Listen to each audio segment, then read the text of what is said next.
Bismillah, Assalamualaikum, halo semuanya. Terima kasih masih bersama Fakta Sejarah dalam kisah terbaru Pesugihan Siluman Ular. Sebelum saya membacakannya, saya berdoa semoga teman-teman dimanapun berada selalu dalam keadaan sehat walafiat, amin. Dan mari kita masuk ke ceritanya. Mak Lehah, perempuan tua berusia 60 tahun, tampak sibuk menanak nasi. Mak Lehah harus cepat karena sebentar lagi anak semata wayangnya, Basir, akan berangkat ke sawah. Sementara itu, pagi baru saja menyentuh langit timur di sebuah desa. Kabut tipis menggantung di atas sambaran sawah yang masih basah oleh embun. Dari dapur rumah panggung sederhana, asap tipis mengepul dari tungku tanah liat. Aroma kayu bakar tercium dari tungku yang masih menyala. Lalu, suara langkah berat terdengar dari kamar. Basir keluar dengan sarung dililit di pinggang, kaos putih yang sudah pudar warnanya, dan wajah yang masih setengah ngantuk. Tangan Basir meraih cangkul yang diletakkan di ujung dapur. Cangkul itu terlihat sudah menua, tapi masih ia jaga baik-baik. Satu-satunya peninggalan almarhum ayahnya. "Sarapan dulu, Nak," ujar Mak Lehah lembut sambil menyiapkan tempe goreng dan teh panas. Kopi hitam di atas meja kayu kecil. "Jangan cuma kopi aja, nanti perutmu perih loh." Basir tersenyum tipis. "Gak apa-apa, Mak, aku cuma mau ke sawah sebentar. Katanya semalam air irigasi agak surut, takut padi kering." Mak Lehah menatap anaknya dalam diam. Wajahnya tampak letih, tapi ada sesuatu yang disimpan di balik tatapannya. Mak Lehah menarik nafas panjang sebelum berkata pelan, seolah memilih waktu yang tepat untuk bicara. "Le," suara Mak Lehah terdengar serak dan pelan. "Iya, Mak." "Kapan kau mau menikah, Nak? Umurmu sudah 35. Emak ingin lihat cucu sebelum emak gak ada lagi di dunia ini." Basir terdiam. Ia menatap keluar jendela, memperhatikan embun yang jatuh di ujung daun padi. Suara ayam berkokok di kejauhan mengisi jeda panjang itu. "Mak," katanya lirih akhirnya, "aku belum kepikiran soal itu. Sawah masih banyak yang harus dijaga. Lagian kalau rezeki udah cukup, jodoh nanti datang sendiri, Mak." Mak Lehah tersenyum pahit. "Rezeki duitmu, bondomu, wes cukup, Sir. Sawahmu paling luas di desa ini. Tapi apa kau bahagia, Le? Setiap malam Mak lihat kau sering ngelamun di teras." Basir tersentak kecil, tapi cepat menutupi dengan tawa singkat. Mak, aku gak ngelamun, cuma lagi ngadem aja." Mak Lehah tidak menjawab. Basir meneguk teh hangatnya cepat-cepat, lalu berdiri. "Aku mangkat yo, Mak, nanti siang aku pulang. Hati-hati di jalan, Le. Jangan lewat tepi sungai, airnya lagi tinggi." "Iya, Mak." Basir melangkah keluar rumah. Udara pagi dingin menggigit kulit. Dari kejauhan, matahari muncul perlahan di balik kabut tebal. Basir menapaki jalan tanah menuju sawah, membawa cangkul di bahu dan suara jangkrik yang perlahan redup. Mak Lehah berdiri di ambang pintu, memperhatikan punggung anaknya yang menjauh. Beberapa saat kemudian, kaki tua Mak Lehah langsung berjalan ke arah sebuah warung kecil yang hanya berjarak beberapa meter dari rumahnya. Dari kejauhan, beberapa ibu-ibu sudah berdiri di depan warung. Mereka terlihat sedang memilih beberapa bahan makanan. "Assalamualaikum, ibu-ibu," Mak Lehah menyapa dengan ramah. "Waalaikumsalam, Mak," jawab mereka serempak. "Mak, tumben jam segini ke warung, biasanya agak siangan?" tanya seorang wanita yang berdiri di samping Mak Lehah. Mak Lehah tersenyum tipis. Kerutan di wajahnya terlihat jelas. "Enggak, Bu. Basir berangkat ke sawah pagi-pagi dan katanya nanti siang mau makan di rumah." "Mak Lehah, aku tuh heran. Anakmu itu ganteng, rajin, sugih. Lah kok belum juga nikah toh?" Suara Bu Darmi, pemilik warung sayur, memecah kesunyian yang menggantung di warung.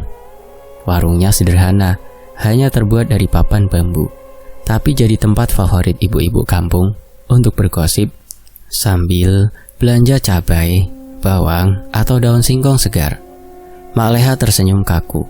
Ia sedang menimbang tempe setengah papan. Tangannya sedikit gemetar. "Lah, mungkin Basir belum ketemu yang cocok, Bu. Namanya juga jodoh, ora iso dipaksa." Bu Sarti yang duduk di bangku bambu sambil mengupas pete ikut menimpali. Lah wong udah umur segitu mak, harusnya mak bantuin cariin. Aku punya keponakan, cantik, masih 23, kerja di toko batik di pasar. Kalau Basir mau, tak kenalin. Tawa kecil terdengar dari sudut warung Bu Wati. Yang paling cerewet di antara mereka menimpali dengan nada menggoda. Yalah Bu Sarti, jangan harap Basir mau sama anakmu. Katanya, Basir itu pilih-pilih. Dulu aja ada anak Pak Lurah yang suka, ditolak mentah-mentah. Siapa tahu Basir udah punya pacar di belakang kita, atau bisa saja dia nggak suka sama wanita. Beberapa ibu-ibu tertawa kecil, tapi Mak Leha menunduk. Tawa itu seperti duri yang menusuk. Mak Leha tahu gosip tentang anaknya sudah lama beredar. Namun, Mak Leha berusaha untuk tenang dan tidak menanggapi ucapan dan gunjingan warga. Bu Darmi menghela nafas, suaranya lebih lembut. Mak Leha, aku ngomong gini bukan apa-apa. Kita itu sudah tua. Kalau nanti sakit, siapa yang ngurus? Basir perlu istri, sekalian ada yang nemenin di rumah. Mak Leha mengangguk pelan. Ia mencoba tersenyum, meski wajahnya terasa kaku. Iya Bu, insya Allah nanti tak pikirin. Memang aku juga pengen Basir punya istri. Tapi yang cepet mak, sambung Bu Wati. Kali ini serius. Orang kalau kelamaan sendiri bisa kepikiran aneh-aneh. Jangan sampai Basir malah jajan di luar sama wanita-wanita yang gak jelas. Mak Leha berhenti menimbang cabai. Wajahnya memucat. Astagfirullahaladzim, jangan sampai Bu. Iya, sahut Bu Wati santai. Makanya mak, cepetan anaknya suruh nikah. Kan gawat kalau Basir sampai beneran suka sama sesama jenis. Suasana warung mendadak senyap. Hanya suara pisau yang memotong labu dan dengung lalat di atas meja. Mak Leha buru-buru mengusap peluh di lehernya. Meski pagi itu udara masih dingin. Ah, Bu Wati, mana mungkin anak saya suka sama sesama jenis. Wong Basir itu selama ini rajin ibadah kok di rumah. Ya bisa jadi mak, jawab Bu Wati sambil terkekeh. Orang rajin ibadah belum tentu baik toh. Mak Leha buru-buru pamit, memeluk kantong sayurannya. Sudah dulu ya ibu-ibu, aku pulang. Mau siapin makan siang anakku. Ya wes, hati-hati mak, teriak Bu Darmi. Mak Leha melangkah cepat di jalan setapak menuju rumah. Ia berusaha menenangkan diri, tapi bayangan tentang semua dugaan warga seolah terus menari di kepalanya. Sore hari menjelang maghrib, langit suka maju, berubah jingga keunguan. Burung-burung kecil berlarian di antara batang padi, dan suara katak mulai terdengar dari rawa belakang. Basir baru saja pulang dari sawah. Bajunya basah oleh lumpur. Wajahnya tampak lelah, namun matanya tenang. Mak Leha duduk di teras, menunggunya dengan wajah gelisah. Leh, makan dulu. Emak masak sayur lodeh kesukaanmu. Nggih mak, jawab Basir sambil mencuci kaki di ember kecil. Tadi di sawah airnya banyak, padinya subur semua, makanya tadi siang aku gak jadi pulang. Kayaknya panen tahun ini bagus mak. Mak Leha mengangguk. Ia menatap anaknya lama. Ada rasa bangga, tapi juga takut. Setelah Basir duduk, Mak Leha membuka percakapan pelan-pelan. Le, tadi emak ke warung Bu Darmi. Banyak yang nanyain kamu, Le. Nanyain apa mak? Basir meneguk air putih. Tentang kapan kamu mau nikah. Basir menatap ibunya sejenak, lalu menunduk lagi. Mak, kita udah pernah bahas ini. Iya, tapi dengar dulu, Le. Mak Leha menghela nafas panjang. Emak kepikiran sesuatu. Kau ingat Bu Marsini, sahabat emak waktu muda dulu, yang pindah ke desa sebelah? Basir mengangguk samar. Yang punya anak perempuan kecil dulu itu, mak. Ya, yang dulu sering main kesini waktu kecil. Sekarang anaknya sudah dewasa, cantik, halus, lemah lembut, sopan. Namanya Sulastri. Emak pikir kalau kamu mau, biar mak kesana besok. Kita silaturahmi sekalian tanya baik-baik. Basir diam, wajahnya menegang. Mak, gak usah ya. Aku belum siap mak. Kenapa belum siap sih, Le? Suara Mak Leha bergetar. Apa kamu masih ada yang ditunggu? Basir tak menjawab. Ia menatap jauh ke arah sawah yang mulai diselimuti kabut malam. Di ujung sana, suara katak dan serangga bersahutan. Angin membawa aroma lumpur basah yang pekat. Basir, panggil Mak Leha lagi. Emak cuma pengen kamu bahagia. Rumah ini sepi, Le. Kadang malam-malam emak dengar kau bicara sendiri. Kau cerita sama siapa? Basir tersenyum tipis, tapi matanya dingin. Mak, jangan percaya omongan orang. Aku cuma ngobrol sama diri sendiri, biar tidak kesepian kok. Tapi Le, Mak Leha ragu-ragu. Ibu-ibu di desa bilang, kalau kamu itu gak waras, gak suka sama perempuan. Basir tersentak. Suaranya berubah lebih dalam. Maksudnya aku homo. Siapa bilang, Mak? Bu Ati, katanya biasanya laki-laki yang tidak mau nikah itu tanda-tanda kalau dia suka sama sesama jenis. Basir menatap ibunya tajam. Jangan dengerin Bu Ati, Mak. Orang itu suka ngarang. Lagian siapa juga homo. Aku tidak nikah bukan karena homo, tapi aku masih mau fokus sama sawah. Mak Leha ingin percaya, tapi tatapan mata Basir berubah aneh, seperti menyimpan sesuatu yang tak ingin diungkap. Basir menelan ludah, lalu berdiri. Aku mandi dulu, Mak. Jangan mikirin yang aneh-aneh. Basir, Le, panggil Mak Leha pelan. Kalau kamu memang sudah punya kekasih, bilanglah sama emak. Basir tak menjawab. Ia hanya mengangguk pelan, lalu berjalan ke belakang rumah, melewati dapur. Mak Leha memperhatikan punggung anaknya yang perlahan hilang di balik pintu. Di luar, suara angin makin keras.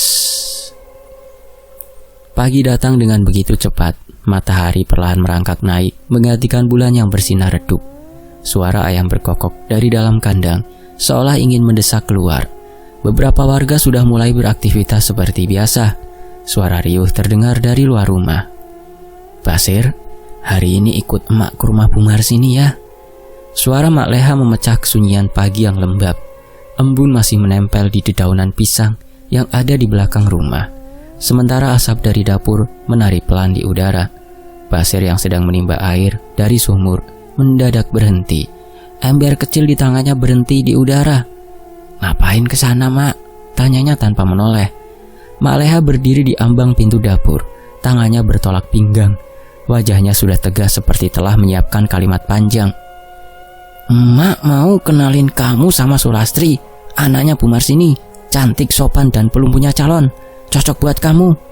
Basir menghela nafas, menumpahkan air dari ember ke bak. Mak, kita udah bahas kemarin loh. Aku belum kepikiran nikah. Belum kepikiran. Gumam Mak Leha kesal. Kapan kepikirannya, Lele? Mak ini udah tua. Kalau emak mati besok, siapa yang ngurus kamu? Mak, jangan ngomong gitu, Mak. Lah emang kenyataannya begitu. Mak bukan mau maksa, tapi umurmu udah kelewat, Nak. Orang-orang di desa udah mulai ngomong aneh-aneh. Nada suaranya Mak Leha meninggi, tapi ada getir di ujungnya. Basir menatap ibunya tajam. Mereka mau ngapa lagi sih, Mak? Mak Leha menggigit bibir bawahnya, lalu berujar pelan tapi menusuk. Yaitu, katanya, kamu itu suka sama sesama jenis. Basir terdiam, dadanya naik turun. Air di gayung bergetar di tangannya. Siapa sih, Mak, yang bilang? Suaranya rendah, berat. Apa Bu Ati lagi yang bilang? Iya, tapi bukan cuma dia. Ibu-ibu di warung juga ngomong gitu. Mak tahu mereka cuma gosip, tapi kan hati Mak panas, Sir. Kamu mau Mak dibilang gak becus ngurus anak? Basir membuang nafas kasar, lalu membanting gayung ke tanah hingga airnya muncrat ke kaki. Omongan orang itu racun, Mak. Mereka cuma iri. Iya mungkin, tapi racun itu bisa nyebar, Le. Suara Mak Leha melemah. Emak tidak mau kamu dibicarakan jelek. Sekali saja, temenin emak ke rumah Bu Marsini. Sekali saja, Le. Basir menatap wajah tua itu. Ada kerut di sekitar matanya yang dulu jarang ia perhatikan. Raut lelah bercampur harap yang hampir putus. Basir memejamkan mata sebentar. Aku gak bisa, Mak, ujarnya akhirnya. Lain kali aja ya. Mak Leha menatap Basir dengan kesal. Kamu ini kenapa sih? Setiap diajak ketemu wanita selalu nolak. Apa kamu udah punya calon? Atau jangan-jangan kamu benar apa kata orang-orang? Bukan nolak, Mak, tapi waktunya belum tepat. Aku masih ingin bahagiain emak dulu kok. Perbesar lagi sawah kita, jelas Basir sambil menggenggam tangan Mak Leha. Mak, kalau aku tambah sukses, kan Mak juga yang senang. Suasana seketika hening. Hanya ada suara gemuruh angin dan ayam yang sesekali terdengar. Basir memeluk Mak Leha dari belakang. Ciuman hangat diberikan kepada sang ibu. Udah yo, Mak, aku mau ke sawah dulu. Basir segera berjalan meninggalkan rumah. Mak Leha hanya diam, matanya menatap kosong ke arah dinding dapur yang masih terbuat dari bambu. Ingatan Mak Leha seketika kembali pada kejadian 3 tahun lalu, di mana saat itu Pak Joko, suaminya masih hidup, tapi dalam kondisi sakit-sakitan. Keadaan ekonomi keluarga Mak Leha saat itu serba kekurangan. Jangankan untuk makan sehari-hari, untuk makan hari itu ia harus selalu berhutang ke warung. Bahkan tak jarang Mak Leha mendapat cibiran dan makian dari tetangga sekitar. Basir yang saat itu masih berusia sekitar 33 tahun, hanya bekerja sebagai buruh tani dengan upah 30.000 di sawah milik Pak Lurah. Tak jarang Basir juga melakukan pekerjaan sampingan sebagai kuli bangunan di desa sebelah. Namun apa yang dilakukan Basir tidak dapat menutupi kekurangan dalam kehidupan mereka. Setiap minggu Basir harus menebus obat sang ayah di kota. Sampai suatu pagi Pak Joko meninggal dunia. Dunia seakan runtuh, waktu seolah berhenti. Basir dan Mak Leha merasakan kehilangan yang luar biasa karena kematian Pak Joko. Ya Allah, semoga anakku bukan salah satu laki-laki yang suka dengan sesama jenis, ucap Mak Leha, suaranya pelan dan sedikit serak pada masa kini. Hari berlalu dengan cepat. Sejak pagi itu Mak Leha tidak lagi memaksa Basir untuk menikah ataupun mencari pasangan hidup. Mak Leha berusaha mempercayai anaknya. Ia berusaha untuk menyerahkan semua keputusan di tangan sang putra. Walaupun sebenarnya dalam hatinya masih ada rasa ragu dan tidak percaya kepada Basir. Suatu hari, malam semakin larut. Angin bertiup pelan membawa suara serangga dari luar. Di kamar, Mak Leha berdoa dalam hati, berharap anaknya bisa segera mendapatkan jodoh yang sesuai dengan keinginannya. Namun, saat Mak Leha akan mematikan lampu kamar, ia seperti mendengar suara seperti lonceng andong, seperti sedang melintas di atas atapnya. Mak Leha segera keluar dari dalam kamar. Matanya menyusuri lorong rumah yang begitu sepi. Udara dingin masuk dari sela-sela rumah, menyergap wajahnya. Mak Leha terdiam beberapa saat di ambang pintu kamar. Tubuhnya kaku. Mak Leha menajamkan telinga, tapi suara itu seolah hilang begitu saja. Perlahan, kakinya melangkah ke arah kamar Basir. "Sir, Basir," panggil Mak Leha. Suaranya pelan nyaris seperti bisikan. Beberapa saat Mak Leha menunggu, tapi tidak ada jawaban. "Sir, kamu udah tidur tole?" Suara Mak Leha kembali terdengar. Basir kayaknya udah tidur. Nah, terus tadi suara apa ya? Batin Mak Leha. Mak Leha menatap pintu kayu yang masih tertutup rapat. Apa mungkin aku yang salah dengar ya? Dari luar, angin bertiup dingin sekali. Keesokan paginya, Mak Leha sudah terlihat duduk di kursi meja makan. Berbagai menu sarapan sudah ia siapkan di atas meja. Basir yang baru saja keluar dari dalam kamar memperhatikan Mak Leha dari kejauhan. "Kenapa, Mak? Pagi-pagi udah ngelamun, mikirin omongan orang lagi?" Suara Basir terdengar. Ia segera duduk di kursi yang ada di hadapan Mak Leha. "Ora," jawab Mak Leha singkat. "Soal itu, Emak udah gak gubris, gak mau ambil pusing. Capek tiap hari maksa kamu cari calon terus." "Lah kalau gitu kenapa, Mak? Gak kok ngelamun? Uangnya habis." Mak Leha menggeleng cepat. "Emak cuma mikirin soal semalam." "Semalam? Emang opo semalam, Mak?" Suara Basir terdengar penasaran. "Semalam habis sholat tahajud, emak kayak dengar suara lonceng andong, kayak lewat di atas rumah kita. Basir mengerutkan kening. Mak, oh no ay. Mana mungkin andong lewat di atas genteng? Emak gak bohong le, emak bener-bener dengar suara itu. Wes toh mak, siapa tahu itu hanya suara lonceng sapi atau kambing dari kandang tetangga sebelah. Kandang sapi dan kambing? Sejak kapan tetangga kita punya hewan itu? Kalaupun ada juga, masa iya suaranya kecil dan pelan gitu? Basir segera memotong ucapan Mak Leha. Mak, hari ini aku ke sawah dulu ya. Katanya air irigasi mulai lancar lagi. Basir menepuk tangan ibunya sebelum melangkah keluar rumah. Udara pagi Sukamaju masih dingin. Tanah basah bekas embun semalam terasa lembek di bawah kaki. Mak Leha mengangguk pelan. Iya le, tapi pulangnya agak cepetan yo. Emak mau minta tolong bantu bersihin sumur belakang. Siap mak, sahut Basir ringan sambil menyampirkan cangkul di bahunya. Basir memang sosok pria yang sangat menyayangi kedua orang tuanya, terlebih Mak Leha, ibunya. Bagi Basir, semua yang ia dapatkan adalah semata-mata demi kebahagiaan sang ibu. Ia berharap dengan apa yang mereka miliki saat ini, tidak ada lagi yang bisa menghina dan merendahkan Mak Leha. Jadi tak heran jika Basir selalu menuruti keinginan dan perintah Mak Leha, akan tetapi tidak dengan permintaan menikah. Pagi itu, Basir berangkat ke sawah dengan berjalan kaki. Sesekali matanya memandang keindahan alam yang ada di desa Sukamaju.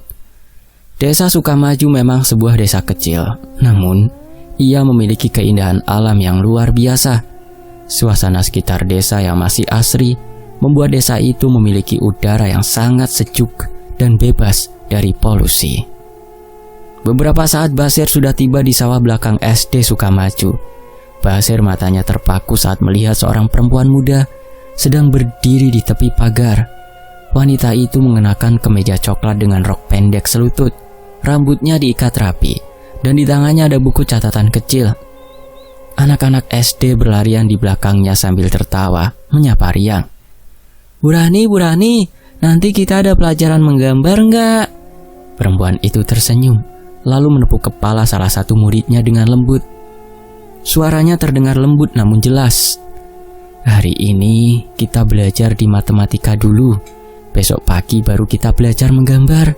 Nanti ibu akan ajak kalian jalan-jalan di sawah ya. Basir memperhatikan dari kejauhan, menahan senyum kecil.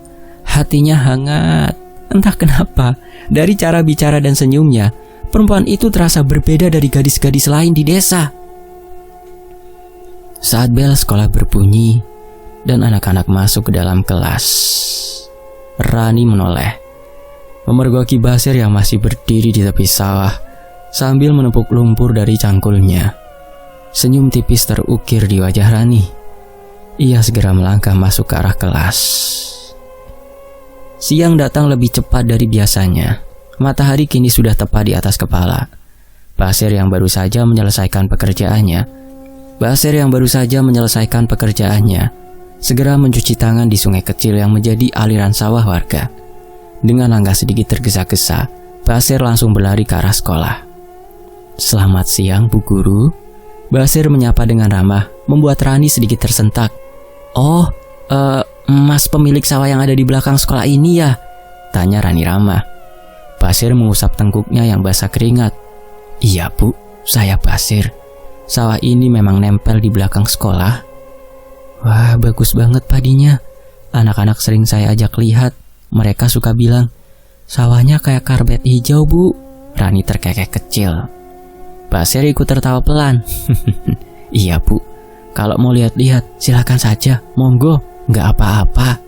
Oh iya ya, makasih ya Mas Basir. Rani tersenyum lebar, lalu beranjak pergi sambil membawa tas anyaman kecilnya. Langkahnya ringan, tapi bagi Basir, suara langkah itu entah kenapa terasa bergaung lama di kepala. Sore hari, di rumah, Mak Leha duduk di teras sambil menampi beras. Ketika Basir datang, wajahnya tampak cerah, sesuatu yang jarang terlihat akhir-akhir ini. Assalamualaikum. Suara Mak Leha terdengar saat langkah Basir masuk ke teras rumah hingga membuat Basir tersadar dari lamunannya. Basir tersenyum, tangannya menggaruk kepalanya yang tidak gatal. Emak, aku kira siapa tadi? Sampai kaget aku, Mak. Kamu ini masuk rumah itu salam dulu toh, bukan senyum-senyum kayak orang kesambet. Mak Leha memperhatikan wajah sang putra yang sedikit memerah. Kamu kenapa, Le? Kayaknya senang betul. Mak, tadi aku ketemu guru baru di SD belakang sawah. Mak Leha menoleh cepat. Guru baru? Iya, Bu Rani namanya. Orangnya ramah banget, Mak. Katanya baru pindah dari kota, numpang tinggal di rumah Bu Lurah dulu. Mak Leha mengerutkan dahi, menatap anaknya lekat-lekat. Guru? Cantik? Basir terkekeh. Cantik, Mak, tapi bukan cuma itu. Baiknya itu loh, sopan, kalau ngomong pelan, gak neko-neko. Mak Leha berhenti menampi, menatap anaknya dengan mata berbinar. Lah, cocok toh, Le. Mungkin Gusti Allah sudah dengerin doa emak selama ini. Siapa tahu nanti kalian berjodoh ya, Le. Mak, ini gimana sih? Saut Basir sambil tersenyum malu. Baru ketemu juga, Mak. Dari tatapanmu aja, emak udah tahu, Le. Kau mulai suka. Basir menunduk, tak menyangkal. Dalam hatinya memang ada sesuatu yang hangat saat ia mengingat senyum perempuan itu. Hari-hari berikutnya, Basir mulai sering lewat depan sekolah. Kadang pura-pura nyiram padi lebih dekat ke pagar. Kadang cuma berdiri sebentar, lalu memperhatikan Rani mengajar anak-anak membaca. Suatu pagi, Rani menghampirinya di tepi sawah. Tangannya menggenggam sebuah rantang susun. Tatapan matanya lembut. Rambutnya sesekali bergerak saat tertiup angin. Mas Basir, ini saya bawain pisang goreng. Tadi anak-anak saya suruh kasih ke panjenengan. Katanya Mas Basir suka bantu nyiram waktu kami belajar di luar. Basir tersenyum kikuk. Wah, terima kasih Bu Rani. Padahal saya cuma nyiram biasa aja kok. Rani duduk di pinggir pematang, menatap padi yang bergoyang ditiup angin. Mas Basir, saya betah banget di sini. Orang-orangnya ramah, udara juga bersih. Tapi malam-malam di sini agak sepi ya. Sepi banget, Bu. Jawab Basir jujur. Kadang cuma suara burung hantu sama kodok, tapi lama-lama juga biasa. Rani tertawa kecil. Saya belum biasa. Kadang masih suka takut. Tapi untung aja di rumah Pak Kepala Desa rame, jadi ada temennya. Basir menoleh cepat. Alhamdulillah nggih, Bu. Iya, alhamdulillah. Sahut Rani pelan. Mas Basir sendiri sudah lama tinggal di sini? Saya tinggal di sini sejak lahir, Bu. Kan almarhum ayah saya orang sini asli. Kalau ibu saya baru orang dari desa sebelah. Oh ya? Bu Rani sudah menikah? Tanya Basir, suaranya sedikit gugup. Rani tersenyum. Belum, Mas, jangankan nikah, punya pacar aja belum. Rezeki anak soleh ini, batin Basir sambil tersenyum kecil.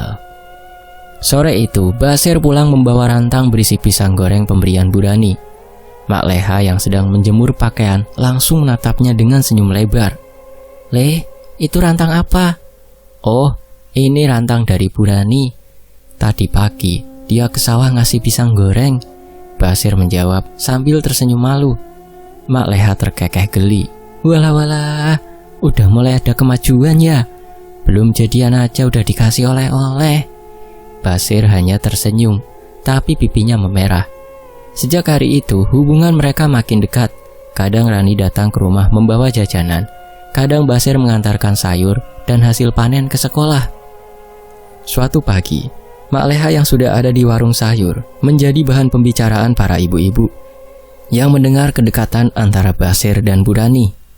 Mak, aku dengar sekarang Basir lagi dekat sama guru baru itu. Kalau ndak salah namanya Rani ya? Tanya seorang wanita.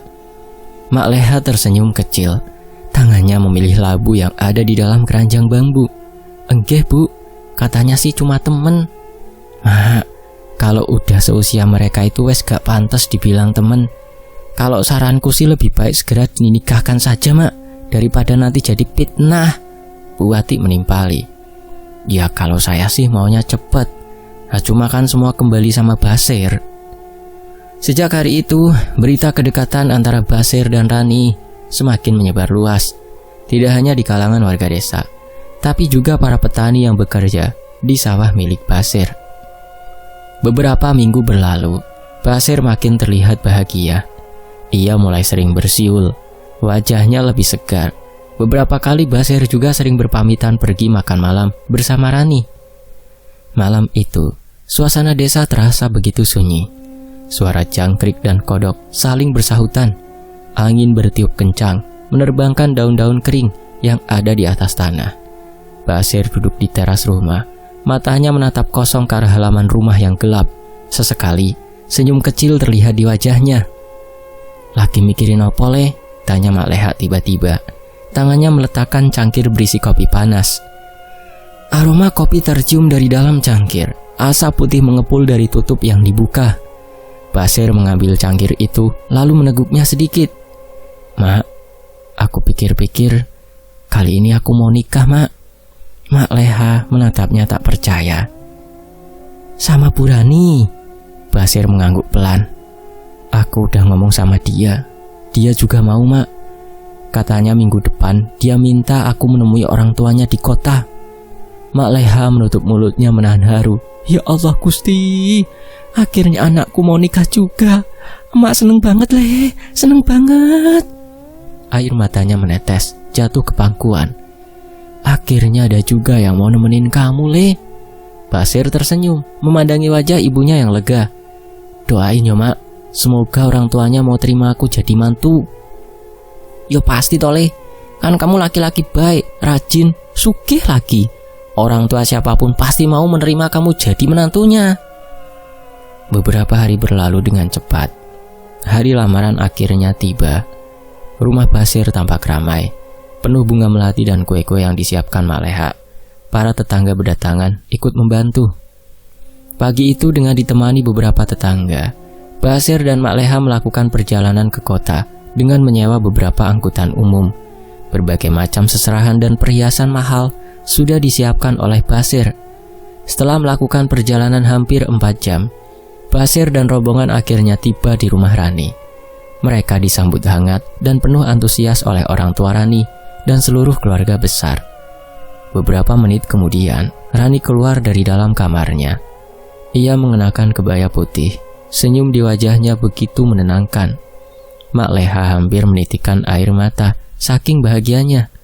"Ya Allah, ayo tenan mantuku," ucap Mak Leha sambil mengusap air matanya. Rani menunduk malu. Senyum bahagia tergambar di wajahnya. Basir terus memandang wajah Rani, calon istrinya. Ada kebanggaan tersendiri dalam diri Basir saat berhasil melamar Rani. Wanita yang sudah beberapa bulan ini sudah membuatnya jatuh cinta. "Rani, Duk, makasih sudah mau sama anak emak ini. Semoga kalian langgeng ya." Rani menunduk sopan. "Insya Allah, Mak." Prosesi berlangsung sederhana tapi hangat. Warga bersorak kecil. Suasana terasa penuh berkah. Sore turun begitu cepat. Langit jingga terlihat begitu tenang. Basir dan rombongan segera berpamitan untuk kembali ke desa. Gak nyongko yo, Basir sebentar lagi nikah sama orang kota. Udah cantik, pendidikan, pinter lagi. Bu Ati yang sudah di dalam angkutan umum terlihat penuh antusias. "Iya, aku pikir dulu dia gak akan nikah. Lihat aja saat emaknya nyuruh dia nikah atau kenalan sama perempuan, selalu ditolak," jawab yang lain. Sekarang malah nikahnya sama orang kota. Basir emang pinter cari calon istri." "Itulah yang dinamakan jodoh. Telat nikah dikit gak apa-apa. Yang penting kan jodohnya bener, gak salah orang," jawab wanita yang lain. Seketika suara gelak tawa terdengar dari dalam angkutan umum. Para ibu-ibu merasa bangga dengan pernikahan Basir dengan Rani, gadis cantik dari kota. Beberapa hari kemudian, Rani datang ke rumah membawa bingkisan. "Ini Mak, roti buatan saya. Saya mau pamit. Besok saya ke kota sebentar ngurus surat cuti nikah." Mak Leha memeluknya erat. "Hati-hati, Nduk, jangan lupa kabarin kalau sudah di sana." Sore itu, Basir mengantar Rani dengan menggunakan motor metiknya sampai di rumah. Namun, Setelah beberapa jam beristirahat, Basir segera memutuskan untuk pulang ke desa. "Dek, aku tak pulang dulu ya." Basir berjalan ke arah halaman rumah ditemani Rani dan Bu Maimunah, ibunya Rani. "Le, hati-hati di jalan yo, udah malam." Suara Bu Maimunah terdengar dari teras, serak karena udara dingin. Basir memasang helmnya, memakai jaket, tersenyum singkat. "Nggih Bu, tenang mawon. Cuma 2 jam ke Sukamaju, nanti sampai langsung istirahat." Rani berdiri di sebelahnya, wajahnya tampak cemas. "Mas, jangan ngebut yo. Jalanan arah Sukamaju licin, habis hujan tadi." Basir mengangguk. "Aku hati-hati kok." Ia menyalakan motornya. Suara mesin matic itu memecah keheningan malam. Langit sudah gelap. Rani menggenggam tangan Basir sebelum ia berangkat. "Mas, nanti tolong kabarin kalau udah sampai ya." Basir menatapnya, tersenyum lembut. "Iya, Dek." Basir segera melajukan motornya, meninggalkan Rani yang masih berdiri di depan rumah dengan wajah berat. Jalanan menuju Sukamaju sepi malam itu. Hanya sesekali truk pasir melintas, menimbulkan semburan lumpur ke sisi jalan. Lampu motor Basir menyorot kabut tipis yang turun dari arah bukit. "Cepet banget gelapnya," gumam Basir sambil menunduk sedikit, berusaha menembus pandangan yang samar. Jam di ponselnya menunjukkan pukul 20.45. Di dadanya ada perasaan tak nyaman yang sulit dijelaskan, seolah ada yang menatapnya dari balik pepohonan. Angin bertiup kencang, daun-daun bambu berderak seperti bisikan. Basir menyalakan lampu jauh, menatap ke depan, dan sekelebat bayangan melintas di tengah jalan. Seekor ular besar, panjangnya seperti batang pohon kelapa, melingkar di tengah jalan, matanya merah menyala. Basir mengerem mendadak. "Astagfirullah, apa itu?"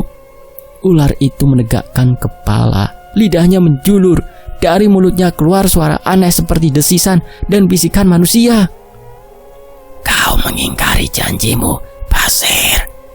Kau sudah hidup dari harta kami, sawahmu subur karena darah kami. Sekarang saatnya kau menepati perjanjian." "Tidak!" Basir berteriak, membanting stang ke kiri untuk menghindar, namun ban motornya tergelincir di aspal licin.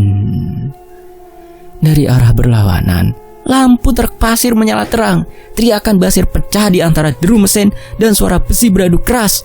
Buak! Tubuhnya terpental ke sisi jalan.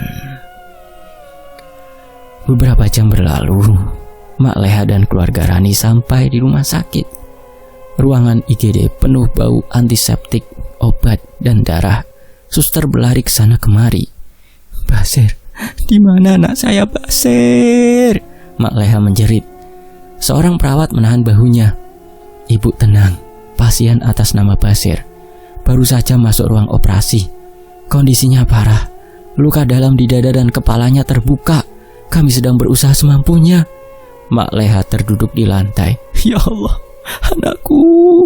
Rani memeluknya erat, menahan tangis. "Sabar, Mak, kita doain saja." Waktu berjalan lambat. Bunyi alat medis, langkah dokter, dan detak jam di dinding seakan jadi satu irama menegangkan. Setelah 1 jam, dokter keluar dengan wajah serius. "Siapa keluarga pasien Basir?" "Saya, Dok, ibunya." Dokter menghela nafas panjang. Kondisinya sangat kritis. Kalau beliau masih sadar, mungkin hanya sebentar lagi. Mak Leha langsung lemas, tapi ia memaksa sendiri berdiri. "Saya mau ketemu anak saya, Dok." Dokter membuka pintu ruang ICU. "Silakan," ucapnya pelan. Di ruang ICU, tubuh Basir terbaring dengan selang oksigen di hidung dan perban di kepala. Suaranya parau, nafasnya tersengal. Mak Leha duduk di samping ranjang, menggenggam tangan anaknya. "Basir, nak, kuatlah, Le. Emak di sini, Le." Basir membuka matanya pelan, bibirnya bergerak, suaranya nyaris tak terdengar. "Emak, aku minta maaf." Mak Leha menunduk, air matanya jatuh ke tangan Basir. "Jangan ngomong gitu, nak. Kamu pasti sembuh." Basir menggeleng lemah. "Tidak, Mak. Aku udah lama salah." Rani yang berdiri di ujung ranjang menatapnya dengan mata merah. "Mas, jangan ngomong-ngomong aneh." Basir memejamkan mata, lalu membuka lagi. "Aku harus ngomong, Dek, sebelum terlambat." Basir menatap ibunya dengan tatapan penuh penyesalan. "Mak, sawah kita, semua hasil panen itu bukan dari kerja keras kita. Aku mengambil jalan cepat, Mak. Aku menikah sama Ratu Jin, Mak." Mak Leha menatapnya bingung. "Astagfirullah, apa yang kamu omongin, Le?" "Aku dulu kepepet, Mak. Waktu itu kan Bapak sakit-sakitan. Obat harus ditebus. Buat makan sehari-hari kita juga susah. Dan panen gagal terus. Hutang tambah numpuk. Malam itu aku ke sungai belakang desa. Di sana aku ketemu perempuan cantik. Matanya kuning. Dia bilang bisa bantu aku asal aku mau nikah sama dia, Mak." Basir mulai menangis. Suaranya bergetar. "Dia janji sawahku bakal subur, hasil melimpah. Tapi aku tidak boleh menikah dengan manusia." Rani menutup mulutnya terkejut. "Mas, berarti selama ini..." Basir menatapnya dengan wajah penuh dosa. "Aku pikir itu cuma omong kosong, Dek. Tapi sejak aku melamarmu dan mau nikah sama kamu, dia datang, Dek. Malam-malam dia duduk di ujung ranjang.